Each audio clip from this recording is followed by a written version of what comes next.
او بیا الله تعالی زمکه په اندازه د شپږو ورځو کې پیدا کړه. حامیم سجده کې د دې تفصیلی ذکر دی. و اسمانونه دي و زمکې دي لیکن اسمانونه جدا جدا دي.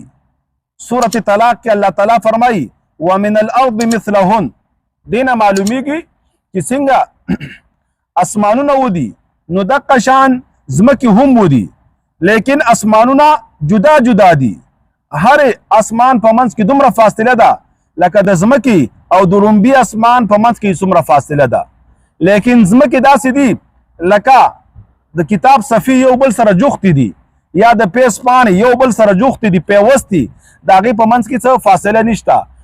هر شي اسمانونه دي و اسمانونه دي. هر اسمان کې فاصله هم شته او هر اسمان کې جدا جدا مخلوق هم شته. بیا په دې کې د علماو اختلاف دی چې الله تعالی اول اسمان پیدا کړی دی او که ځمکه پیدا کړې ده.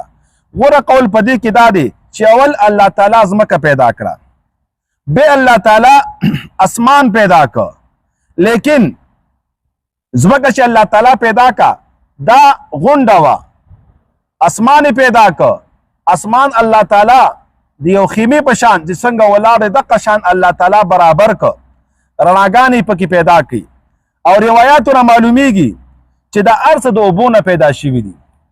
الله تعالی دا اوبه منجمدې کړي په دې کې یو ګیس غوندې پیدا کړ او دې ګیس سره الله تعالی اسمان پیدا کړ.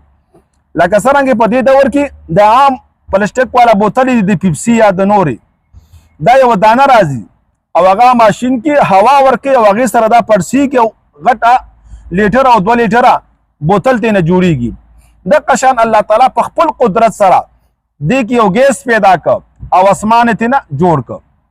بیا اوبه الله تعالی منجمدې کړي او دې د سپینوالي نه رڼا پیدا کړه او دقه شان په دې کې تیاره پیدا کړه. د سورت انعام په لومبني آیات کې رب العالمین فرمایي ظلمات او نور. هلته چې کوم ظلمات او نور دي مفسرین لیکي چې په نورو ځایونو کې ظلمات او نور چې کوم دي هغه حقیقي نه دي بلکې وصفي دي. چې کوم ظلمات دي هغه د کفر او شرک او د ګناهونو ظلمات مراد دي او چې رڼاګانې دي هغه توحید او د نیکو اعمالو رڼاګانې مراد دي. لیکن د سورت انعام په دې لومبي آیات کې حقیقي رڼا چې کومه عام رڼا د ورځې یا د سپوږمۍ رڼا یا د ستورو رڼا یا د چراغونو رڼاګانې دا مراد دي او تیرونه عامې تیرې د شپې مراد